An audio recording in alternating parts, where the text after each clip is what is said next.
Good morning, everyone. Welcome into North Dakota today. If you're looking to add a new novel to your reading list, listen up. Tyler Schwanke is a writer and filmmaker. His short stories have been widely published in online journals and literary magazines. And today he's here in studio to talk about breaking in his debut novel. Good morning. Good morning. Thank you for having me. Yes, we're so excited to have you.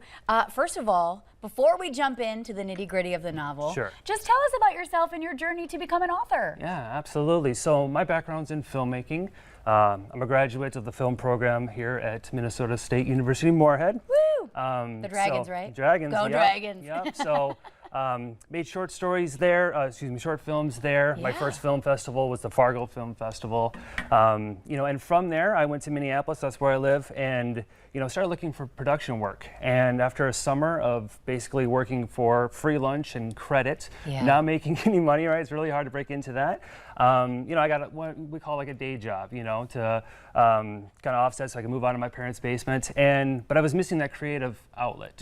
So I turned to novels. I just thought, this is a really great way to kind of still, tell stories, be cinematic about it, but instead of needing $50,000 for a budget and a full crew, I just need a computer and a Word document, and I can create all of that from there. So I've been writing fiction for about 12 years, started with short stories, and then moved up, and Breaking In's my debut just came out in May. Yeah, how exciting. So we were gifted this a couple of days ago too, so I have some fun notes to talk about from what I perused earlier. But tell us about what Breaking In is, what it's about.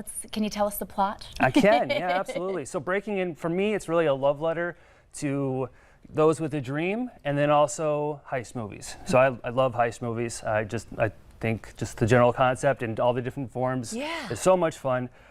So this book is about Millie Blomquist. She's a 17-year-old film student. She goes to a film camp in New York City for the summer. Part of this camp is they have a program a competition where you can submit a full-length script and then a short film to submit, and then the winner of the competition gets like $500,000 to turn that short into a feature length. But due to some fraudulence in the camp closes down. Millie doesn't get to make her movie. 7 months later, she's in the Fargo Theater. She's looking up at the screen, watching the coming attractions, and she sees a preview for the upcoming movie that's shot by shot her movie. It's her script. The guy who runs the film academy, the film camp, he's stolen it and he's made it himself, and the way the school is set up, he's allowed to do that. So Millie takes her film crew, turns them into a heist crew, because the script that he stole is a heist movie, so she has all this knowledge about heist movies. So she uses that to pull off a real-life heist to steal the movie 3 days before the premiere. Okay, and drama ensues. Drama and hilarity ensues. Okay, good. Okay, so this is what's funny to me too. So obviously you're a hometown hero, you're from the region, you understand the ins and outs of winter, or maybe even northern dialect. And I absolutely loved this line. I wanted to turn to this. This is page 10. And this is Millie herself saying, "I wasn't aware that I talked all that differently." And her little cohort here, Devin, says, "Oh, for sure, don't you know?" And I laughed out loud reading that, because moving here, I don't necessarily pick up on it that much. I'm from Michigan. But as soon as you leave this region, everyone picks up on it. Oh, yeah. My first semester of college, I went to the University of Nebraska. I was going to be in journalism. Figured out pretty quickly that wouldn't work for me. But I remember I was in the elevator, I was talking to a couple of people, and they said, "Where are you from?" And I said, "Minnesota." And it was like the first time, it was that hard O, and I was like, oh my gosh. There it was. It just, even if you think you don't have it, you do. You've got a trace of it somewhere. It's funny too, because little Millie's going through the same thing we all are when she hits the big city. Okay, this next one, my co-anchor Jordan Schreier loved this line, so he put the pink sticky note here. Yeah, absolutely. So I'm going to have him read this one, but this is funny because it relates to winter, and then it gets a little dramatic. It does. So, carefully inching her way across the frozen lot reminds her of how Dad used to call her his little penguin when she was a kid, the way she'd waddle to keep from falling. She was 14 when he was killed. Dun, dun, dun. See? And it's like you're reading it and you're like, yep, that's what we do. We all do that little ice waddle so we don't end up, flat on our backs. And then you're like, oh, Oh, a man has lost his life. Okay, now we're in it. Now we get into it. Yep. Okay, so for folks at home, how do they get their hands on this novel? Yeah, absolutely. So it's available anywhere online: Amazon, Barnes & Noble, BookBub.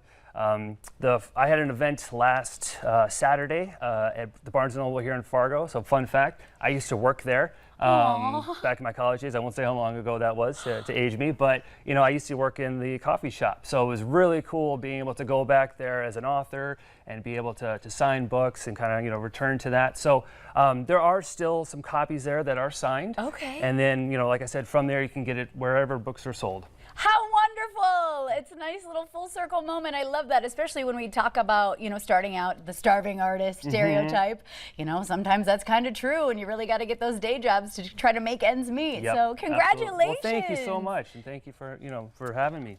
Well, we're so happy to have you, especially with all of the regional ties. As you just mentioned, the Fargo Theater. We love to have them on as a guest and to head out there for any type of event. It's a beautiful theater. I love going to movies there. We try, if my wife and I are coming back for a longer weekend, we definitely try to get to the Fargo every time. Right, and it's just so fun to scroll through and start reading and to recognize everything too. That's what's fun, because then you feel involved even as a reader. Okay, how fun. How has the response been, by the way? It's been great. It's been great. Yep.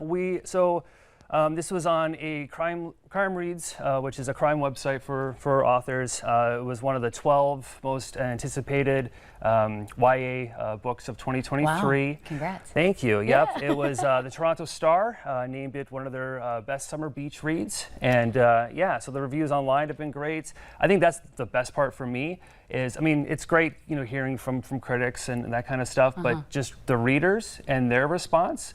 The other day I saw one on Amazon, and I try not to look too much, right? To worry about it. But I saw one, just the title was, "I Need More." And, it was just saying, how much I loved it. And they listened to the audiobook. And if you like, the accents, I have two narrators, and one of them, she is they're both fantastic, but she does the accents. And so Millie's mom is a full-blown North Dakotan, and she has the best accent. It had me crack. My wife and I were cracking up the whole time. So, wait, so you get to pick out who does the voice acting too? I did, yeah. So it's a really, really fun audio book. Yeah. So if maybe if just you don't get time to read, but you're in your car a lot, highly recommend that. Okay, I love that too, because there is a lot of change-ups even with the pronunciation of the words too. So how perfect! Yeah, absolutely. Okay, I love that you had a hands-on look at that too. Okay, well, that was going to lead us to our next question. What's next for you? Are you just trying to let this settle, or are we already up and letting running? this settle? Trying to reach an audience. To get the book out there as much as possible. So thank you for this is my TV debut. Aww. So this is super exciting. I was on the news when I was 6 years old. For a plug for the new Discovery Zone laser tag when I was a kid. So I ran around with a laser gun, and I thought it was going to be this big thing, and they cut me after like 5 seconds. So this has been much more rewarding, so I appreciate that. But yeah, I've been doing some podcasts lately. I'm actually doing one today at 5:30. And then I have another book signing coming up in Duluth in September. Okay, exciting stuff to look forward to. I was going to say from laser tag to a heist novel. Okay, it's all connecting now. I'm starting to see all the action-packed dots. Well, I love it. Thank you so much for coming on Breaking In, everybody. Available at your bookstore. Head on even down to our local Fargo Barnes & Noble. I love that. Absolutely. Thank you so much, Tyler. Okay, stick around, everybody at home. Coming up on today's show, Mike and Chef Randall are cooking up some delicious red salsa. Stay tuned.